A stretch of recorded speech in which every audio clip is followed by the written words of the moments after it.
The Thomas Herchak Company presents a foreclosure auction of 2 commercial condos in The Mill in Woodstock, Vermont.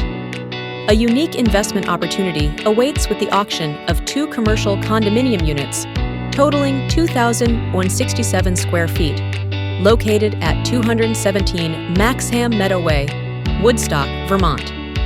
Constructed in 1980, these well-maintained units have historically been used as a doctor's office, offering a proven layout for medical or professional use. The building is equipped with an elevator, providing accessibility and convenience for staff, clients, and patients.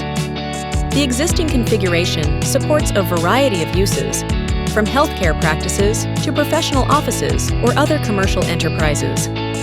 With ample square footage, the units can be adapted for private offices, treatment rooms, or open work areas.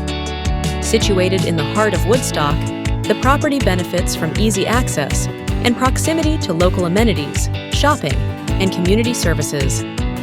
This foreclosure auction presents an outstanding opportunity for medical professionals, business owners, or investors to acquire commercial space in one of Vermont's most desirable towns at auction value.